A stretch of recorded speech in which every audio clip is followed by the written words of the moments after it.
really proud. Cats? Dogs? Others? No others? Oh wait, so what? 3 cats, 2 dogs, and a bird. And a bird, okay. How about you? 2 cats, a dog, and 2 turtles. Wow, all right. Snakes, mice, none of those things, huh? So I would get the sense that this is a room that really understands how important animals are in our community. How many of you all have ever been to the Animal Rescue, or as it used to be called, the Humane Society building down there at 30 Sunset Meadow? Impressions of the building down there? Clean, organized. Thank you. Yeah. Yeah. Pretty nice. Anybody been there when we have a few too many animals for the building? Or a lot too many animals for the building? Yeah. Yeah. So has anybody been in a situation where you've had a stray animal or an animal that you weren't quite sure what to do with, maybe a lost and found animal and that kind of stuff, and had to call on the Humane Society, the Animal Rescue for that? My husband does all the time, but not me. Yeah. So it sounds like people here are really aware of the central role that this organization has played in the Franklin County community for a long time. Since 1964 is when the organization was founded. And who here has heard the unfortunate recent news that we closed? Yeah, so that doesn't sound like a surprise to anybody. Basically what had been happening is that the Animal Rescue had set its sights on expanding to better serve the community. So we can ditch it. Okay. Yeah. We had set our sights on expanding to better serve the community. So there are needs that were not being filled by that space down on 30 Sunset Meadow. And they included a better spay neuter program because we have a huge problem with pet overpopulation in this county. So we had taken on that building. It was going to give us more space for dogs, more space for cats, and the opportunity to run a full-time spay-neuter clinic. Unfortunately, we had some extra expenses. We didn't have the level of revenues coming in that we had hoped, in part because there's a statewide crisis in hiring veterinarians. Who knew? So because of some hardships and some bad luck and some planning that probably wasn't as good as it could have been, we had to close the shelter. And you'll be really glad to know that we closed it before we lost assets of the organization. And so the goal was not to lose this building, not to lose the other building, which was collateral on this building, and to make sure that we left enough basis to be able to start again. And so there's been some press and there's been some doubt in the community about whether we actually were going to start again.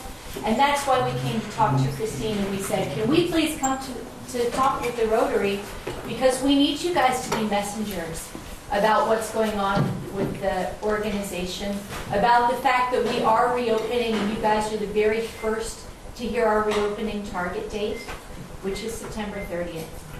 And so we're going to tell you about, without slides, we're going to tell you what we've been working on and what we still need to get done for September 30th reopening. But I want to assure you that there is a very committed group of people behind making sure that Franklin County has the animal resource that it needs from now on. Oh, yeah. Step in. Sure. Okay, I'm just going to take a quick poll myself. Out of everybody here, who thinks that the shelter is a part of the national ASPCA or HSUS, the Humane Society of the United States? Does anybody believe we're a chapter or any sort of branch? Okay. So it's a common misconception. Yeah. He's the one person who thought that. Oh, okay. Okay, so it is a common misconception. Well, it used to be called that, so it was like... So it's almost like, seems like it would be a chapter or something. So even when we were a humane society, and I'll give you a little background on that, but even though we were a humane society and we still doing what a humane society would do as an animal rescue, We do not receive any funding from any national organizations, any federal organizations, anything like that at all. It's all local, very grassroots, other than some grants that we may receive or write. It's you, it's our community who funds this shelter and makes this shelter what it is. Dropping off bags of dog food, monetary donations, anything like that helps us keep our doors open and so we can say animals. We, I believe it was about 2 years ago, we did a vote to change the name from Franklin County Humane Society to the Franklin County Animal Rescue for that very reason. So people understood that we're not a part of that. And being in a rural community like St. Albans, Vermont, in the area, with a lot of farms, a lot of agribusiness, we weren't receiving a lot of support from people who misunderstood our mission, our own mission, which was not in line with some of the lobbying that HSUS does for tail docking on cows, for instance. And I'm not personally endorsing what they do or condemning what they do, but that's just an example. We are this community, and this community only.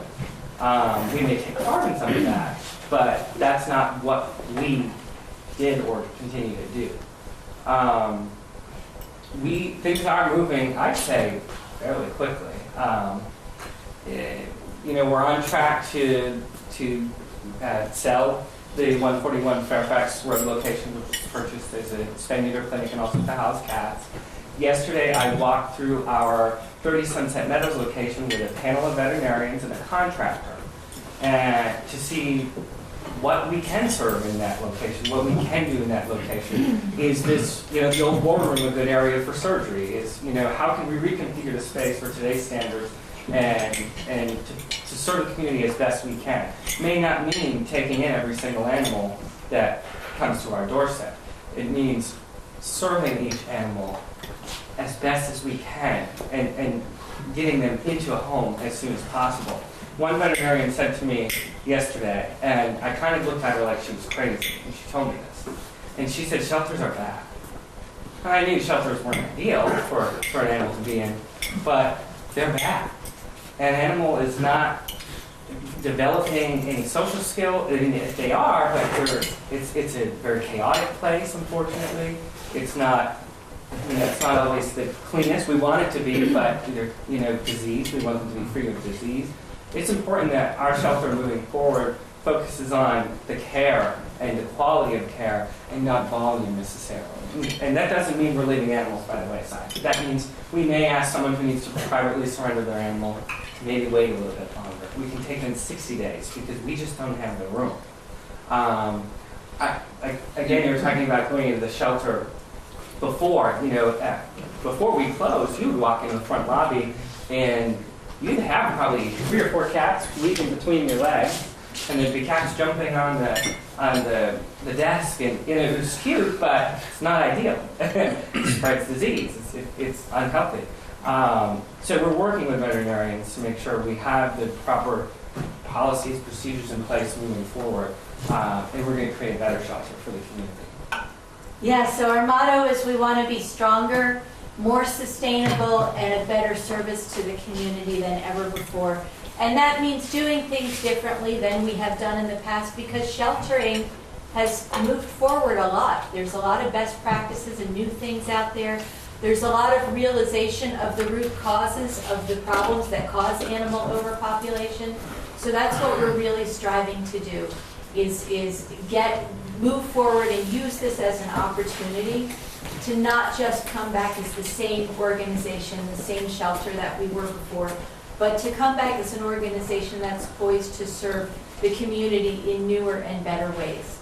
And I'm really excited about that. Now, our organization at this point, do you guys know Paul, by the way? Because he's sort of famous, right? So Paul is our outgoing board president and now our board secretary. And he's done a fabulous job. He's also a realtor in town. He's also the new owner of Dirty Nellie's, which, if you haven't been, is a wonderful place to go. I'm Karen Taylor Mitchell. I'm one of the new cohort that's come in, because one of the good things about this crisis, which is really bad, One of the good things about it is that it's brought a whole lot of new energy and a whole lot of new dedication to making a shelter for the future for this community and making our human-animal relationships for this community. So at this point, about half of our board is old, half of our board is new. We've got volunteer engineers and architects, builders working for us. We've got volunteer veterinarians. We've got volunteer CPAs. We've got volunteer nonprofit managers. We've got volunteer realtors who are helping with all of the real estate stuff that we have to do. So there's a lot of energy going in right now, and there's a lot of excitement, and that's why I think we're at a place that's really going to create something new. Now I want to rattle off some statistics that you don't get to see in the presentation up there because there's no presentation up there. It's actually almost. One of them, let me tell you, is that 41% of tourists surveyed, people who travel, say that they would alter their vacation plans because of a pet overpopulation problem that they knew about somewhere. So this isn't just a situation where we're talking about being ethical and compassionate for animals. We're talking about tourism. We're talking about health. Who here wants their pets running into animals that are strays that haven't been vaccinated that are carrying diseases? Okay. Who here wants their children running into strays that are rabid? Right? Who here wants to see the environment messed up because we have problems with overpopulation of cats or dogs out there interfering with the wildlife? None of us.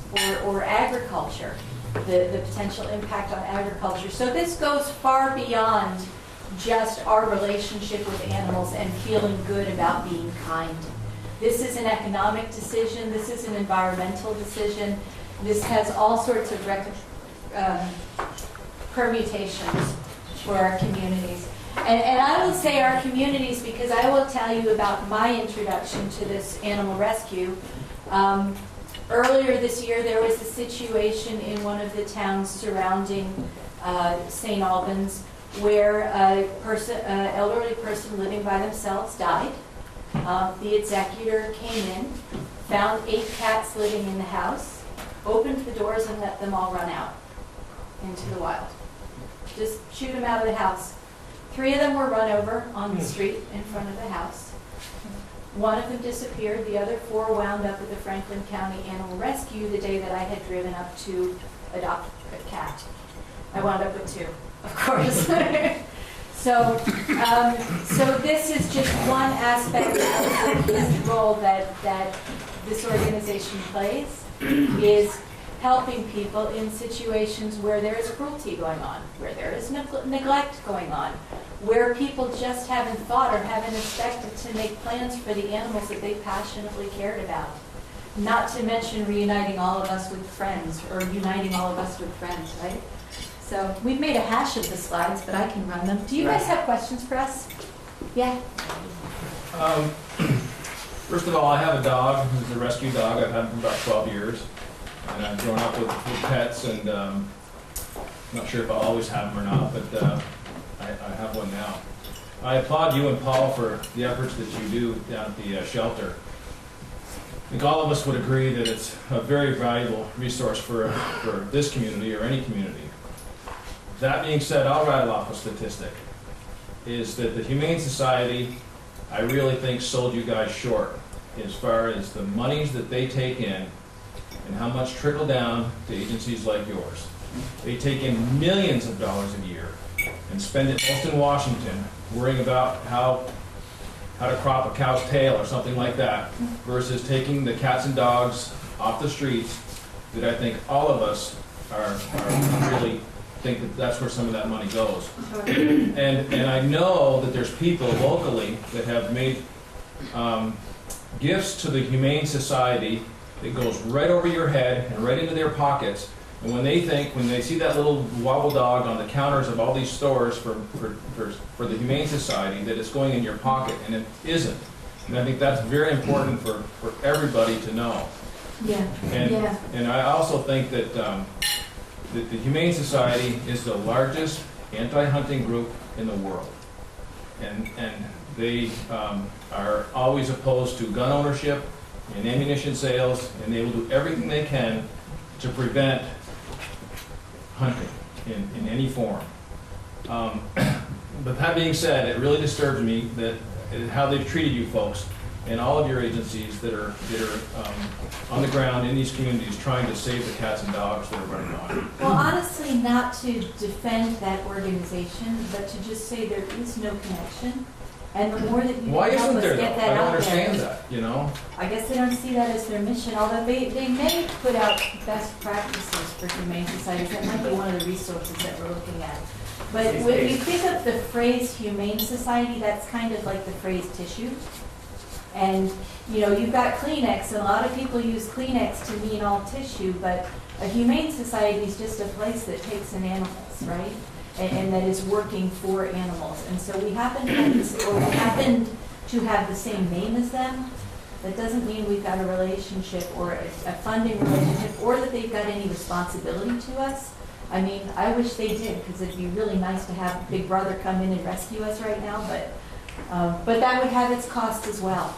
So if you could help us get that word out, that's why we changed our name, so. It's a constant battle. Even after changing the name, we still are perceived as. Yeah. And the thing is, we're still a humane society, because by the definition of what a humane society is. So if you could just help us get that word out, thank you for bringing that up. Yeah. I'm David McWilliams. You probably heard my name before. And I was one of You the mean like founding- when you called me? Yeah. I'm one of the founding fathers of the Franklin County Humane Society in 1975. Yeah. And I feel that a lot of the towns, St. Albans City and St. Albans Town, give enough, a lot to the Humane Society. The other towns are not supporting the Humane Society the way they should. The case in reference to the Shepherd case in Richford, I challenged one of the selectmen at one of the meetings that bill should have been paid by the town of Richford, not by the Franklin County Humane Society. The Humane Society did all the work, but Richford gives very little to the Humane Society.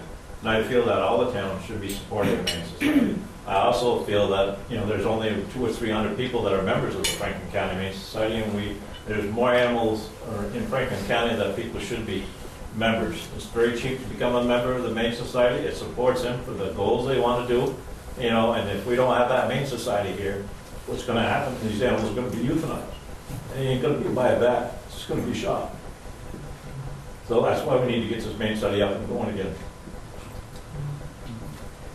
Hi. Hi, so I'm Carrie Johnson. I work for the town of St. Albans, and I guess my question is, you know, some people are a little confused at the role that you play versus the role the town plays. And I'm interested in what role you believe that the municipalities in the region are going to play in this new reinvented Humane Society, because we get a lot of calls as well.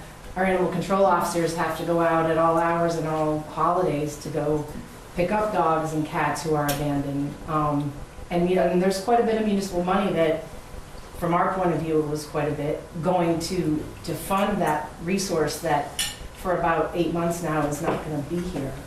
So I would like to ask again, and I know I've asked quite a few times, what role are we going to have in that new Humane Society? Because when someone calls us with an animal, or if it's a bite, you know, there's a bite and you can't bring it to a regular shelter, what are we supposed to do with that animal? It's just frustrating from my point of view that we need to work together to give one consolidated, clear message to the public.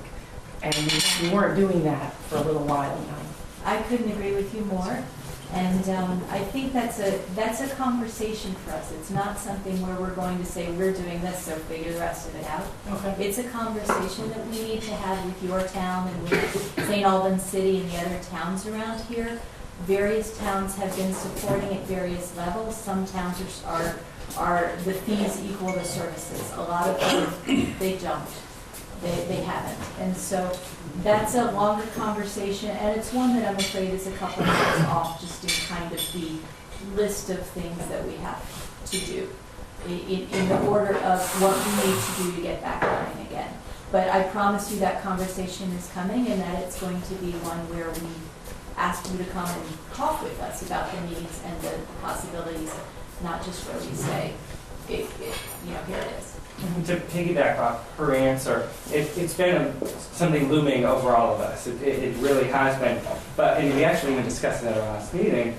We're not ready to have that conversation. Referring back to the walkthrough I did with the veterinarians yesterday, we can't overcrowd the shelter like we have in the past. And, you know, we've been told by some vets that they didn't even endorse the practices that were going on there. So we need to know what we can handle there and how it's going to happen before we can approach the towns. But we do have a wonderful project tracker, and you're on it. Just so you know. That's the good news, right? Yeah, that's what I was scrolling through too, is here, fortunately too small for you to read, is the beginning of our 6-page project tracker that we're going through. I was working on a really, really old computer, so lucky you don't get the Gantt chart version of this.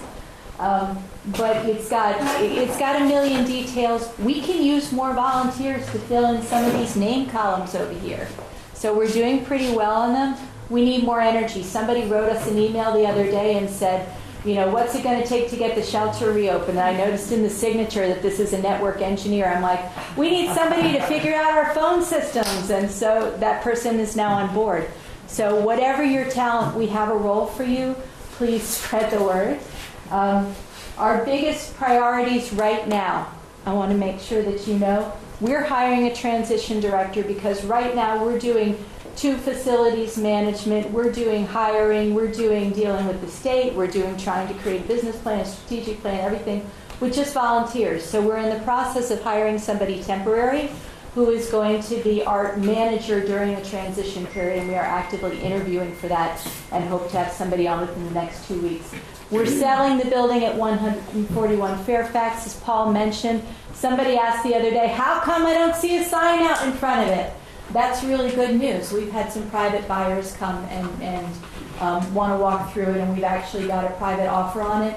That would save us about $30,000, so that would be a really good move if that goes through. That's what we're working on. If it doesn't go through, I guess we'll see a sign on it soon. So we've got a realty company standing by.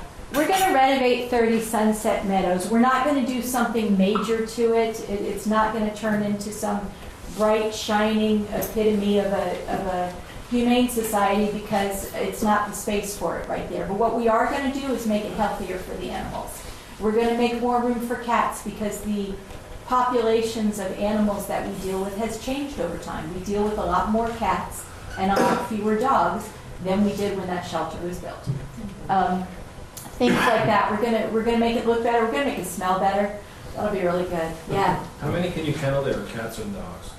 Right now, I think it's technically like 18 dogs and 34 cats, but we have exceeded that by double at some times. So last year, the total number of animals adopted, I cannot remember, but 83% were cats.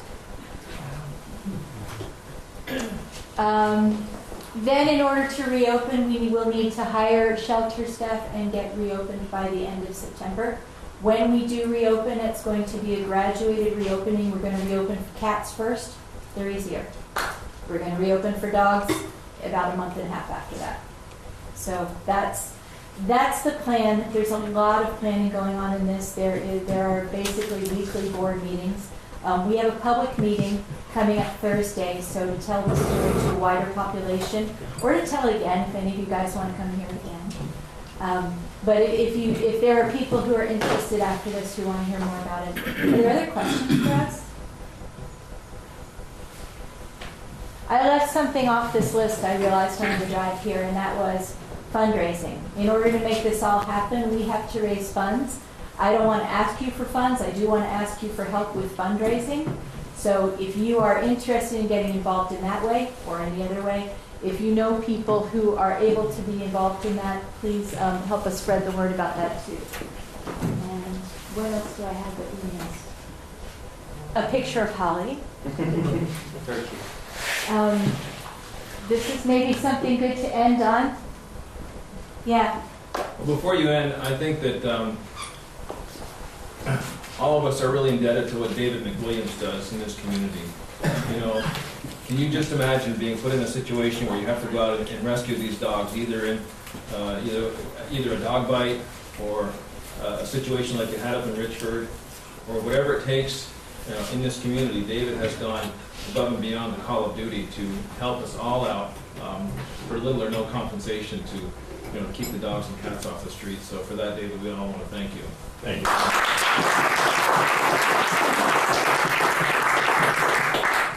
And One the final town- comment is I think the new shelter's still too small.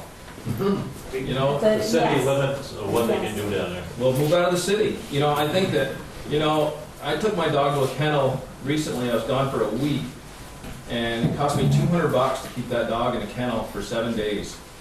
The pet industry is exploding right now, and it might be an option for you folks to get a larger facility and get into those types of avenues that generate monies for you, so that you can, if you've got somebody there to supervise 18 dogs versus 28 or something, maybe a business opportunity instead of just a rescue opportunity. That's great, that's great. And I have to say, I totally agree with you about the building being the wrong size, and the wrong configuration. It's definitely not our ideal. It's in the wrong location too. It's what There's too we many can- barking dogs right in that neighborhood there. You Yeah, know, and- it's what we're able to do right now with the resources that we have, but I think our whole board is hoping that in 3 or 4 or 5 years, we will be back here talking with you about building the facility that this community really needs. Right now, we need to build what we can have so that we have something for the next 3 or 4 years. What was the anticipated use of the other one, the Fairfax? Fairfax? Yeah. It was- Is that a it was- better potential building? Spade and neuter clinic. It's, Spade and neuter clinic. Oh, okay. Or cat. the board needed to make a decision between one building or the other because we couldn't afford to support both. Okay. And the building at 141 is not suited for all of the shelter functions, and in particular, it can't keep dogs. So, and we're very dedicated to keeping dogs a part of this mission. Yeah. It would be great if, while you guys are doing all your media presentations and everything and flyers and stuff, to make sure, just pound it into people that you're not part of a national organization. And I don't know, I mean, obviously, local store owners have control over whatever collection jars there are. If there's collection jars for national, it should be booted out and have local collection jars, so it actually, 100% of it goes back to you guys. I don't know if, what control you have over that, but as far as I'm concerned, if the National Society is not part of our local facility, then they shouldn't be collecting funds here and misleading the public. too. Yeah, with a moniker that says something like raise locally, use locally. Yeah. That will always get people's attention. Yeah, exactly. I also feel that our representatives in Montpelier ought to take and have either a surcharge or a tax on any pet food supplies or anything pertaining to pets that would fund every Humane Society in each one of the counties in the state of Vermont. I agree with this. Could we do that locally? That's a nice idea. I wonder if we could do that locally, like the 1% liquor tax I pay. I think it would be very hard. I think by going to Montpelier, you're going to get it, statewide, and that way the money will all go to a central location. It'll be divided among the main societies in the state of Vermont. That's a good idea. So I know we spoke about it before, I would be willing to be part of the board now that my Rotary hat will be coming out shortly. Ah! They came to my office and asked, and I had to give an answer, but it's, I've had many pets from the rescue, and, Yay, yeah, yay. Thank you. That's great news. I have to keep an eye on Colin. Yeah. Somebody's gotta watch me. Well, guys, not seeing any other questions. Thank you very much for coming today. That's all.